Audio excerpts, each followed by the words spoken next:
Hi guys, my name is Lindsay and I'm an American English teacher from EngLab, and today we're going to learn many ways to stop saying boring words like yes, no, I understand, I don't understand. Don't forget to watch to the end and let's go!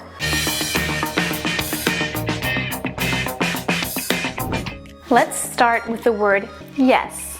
Yes is a great word, but Americans don't use it really often. Usually Americans say yeah. When you're talking to your friends, when you're at work, when you're at the store, and somebody asks you a question, you can say yeah instead of yes. For example, is that your dog? Yeah. Do you like ice cream? Yeah. Yeah is a great way to sound more like an American and more natural when you're speaking. Yeah, Bruce. Fancy that. The next word is yep. Yep is an informal way of saying yes. It's more playful. It's appropriate when you're talking with friends. For example, are you coming for dinner? Yep. Okay, yep. Almost there. For sure. For sure, pronounced like for sure, is a way to show 100% certainty. It's stronger than yes. For example, will you come to my birthday party? For sure. It means absolutely yes, of course. Sad. News, for sure. And the word sure doesn't mean 100%. It means like no problem. For example, can you help me with my homework? Sure, no problem, of course. It also means okay, I guess. For example, do you want a salad for lunch? Sure. Sure, it's like okay, I guess. Sure, right. So what happened then? And the last way to change out yes is by echoing the question that someone gave you. For example, are you cold? I am. Because the verb in the sentence is be. Are you cold? I am. Do you have a dog? I do. Have you seen this movie? I have. It's a great way to make your language more interesting and to get away from this yes, yes, yes, yes, yes. Mr. McLeish, are you familiar with a priest named Paul Shanley? Yes, I am familiar with them. Next, let's look at no.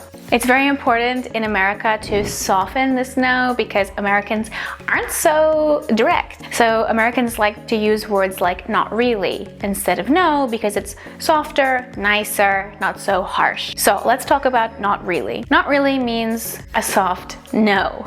For example, do you want to go get coffee after work? Not really. Do you want to go to the park? Not really. If you say no, it's a bit direct, no.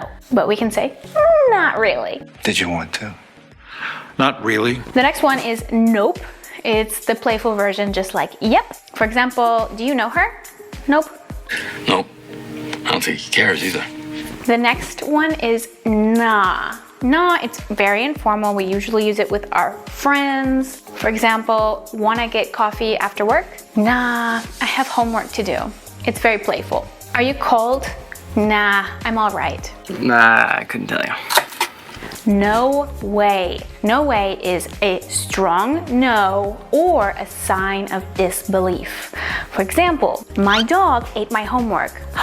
No way. It means I don't believe you. No way, that's not true. Or do you want to go to her party this weekend? No way. We're not even friends. A strong no. No way. When he probably calls every girl that. No way. I'm afraid not. This is a very polite version of saying no. Usually it's appropriate for work or when you're talking to somebody you don't know that well, you can say, I'm afraid not. For example, are you coming to the meeting this afternoon? I'm afraid not. I'm too busy at work. Can you make it to the party this weekend? Afraid not. Americans often shorten it from I'm afraid not to afraid not. And it sounds polite but friendly at the same time. So I'm afraid not, if you don't mind. I'm good, thanks. I'm good, thanks. It's appropriate for restaurants, for an airplane, in a store, when someone offers you something. For example, would you like some water? No, I'm good, thanks. Can I offer you a menu? No, I'm good, thanks. It means I don't need anything, I'm okay. Hi, Sasha. How are you? I'm good, thanks. I understand. I understand it's pretty formal, it's pretty boring. It's better to use these other variants like I got you. I got you means I understand you, and usually Americans say, I gotcha. For example, sorry, I can't come to your party. I gotcha. Hey, I got you some comic books here. The next one is I see. I see, it's a little more formal, it sounds very polite, but we use it in everyday English all the time. For example, we canceled our plans because it's going to be raining next week. I see. Means I understand. You can say, I see where you're coming from, and this means I understand what you mean or what you're trying to say. For example, I'm just in a bad mood today. I see where you're coming from. It means I understand your feelings or what you're saying. And you can also say, I see what you mean. It means I understand what you're saying. I see what you mean. Ah, I see. Very well. And the simplest way to say I understand is just okay or alright. And these are both great options to replace I understand. For example, I'm not coming to work tomorrow. Alright, that's fine. He's sick. All right, he's sick. The last phrase is I don't understand. In America, it's a little bit rude to just ask what when you don't understand what someone said. So let's talk about some phrases that will be more useful and friendly and appropriate in America. The first one is I didn't get that. And this phrase is asking somebody to repeat what they said. I didn't get that. Sorry, can you repeat? It means please repeat what you said. I don't understand. What was that sound? I didn't get that. Come again. This is a question that also means can you please repeat? Come again? That's what I do for a living. An informal way and an easier way to say what is by saying you what. If your friend is telling you a story or something and it's really fast, you can say you what to ask them to repeat. For example, your friend says, I went to the store and I couldn't find what you were looking for. And you say, you what? And he would repeat, I went to the store and I didn't find what you were looking for. You what? My blood, need it back. Excuse me. Excuse me is more formal, more appropriate for work or with somebody that you don't know. And Americans often say, excuse me. And it actually means, sorry, I didn't understand. But you can make it a question and say, excuse me?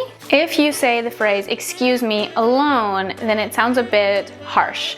Like you didn't like what somebody just said to you. Excuse me? What did you say? But if you say, for example, excuse me, I didn't catch what you said, it means, I didn't get it. Can you please repeat? Excuse me, is this Walbrook? Another very common way to ask somebody to repeat themselves is just saying, what was that? Sorry, what was that? Means, can you please repeat? I'm sorry? What was that again? Or I'm afraid I don't follow. This means I don't know what you're talking about. You're not asking somebody to repeat what they said, you're asking them to explain what they mean. I'm sorry, I don't follow. Can you please explain? And if you don't know maybe an idiom or a phrasal verb that someone has used, you can say, I don't know what you mean by this. For example, someone says, and she just came in out of the blue. And you say, I'm not sure what you mean by out of the blue. Can you please explain? And your friend would explain that out of the blue means completely unexpected, random, or spontaneous. What did you mean by not really? I beg your pardon. This is a very, very old word, a very American Southern kind of phrase that means please repeat. I beg your pardon. Do you prefer to walk? So today we learned lots of great phrases and words that you can use to stop saying simple, boring words like yes, no, I understand, I don't understand. Don't forget to subscribe to our channel, like this video, and comment below which words today were new for you. And see you next time.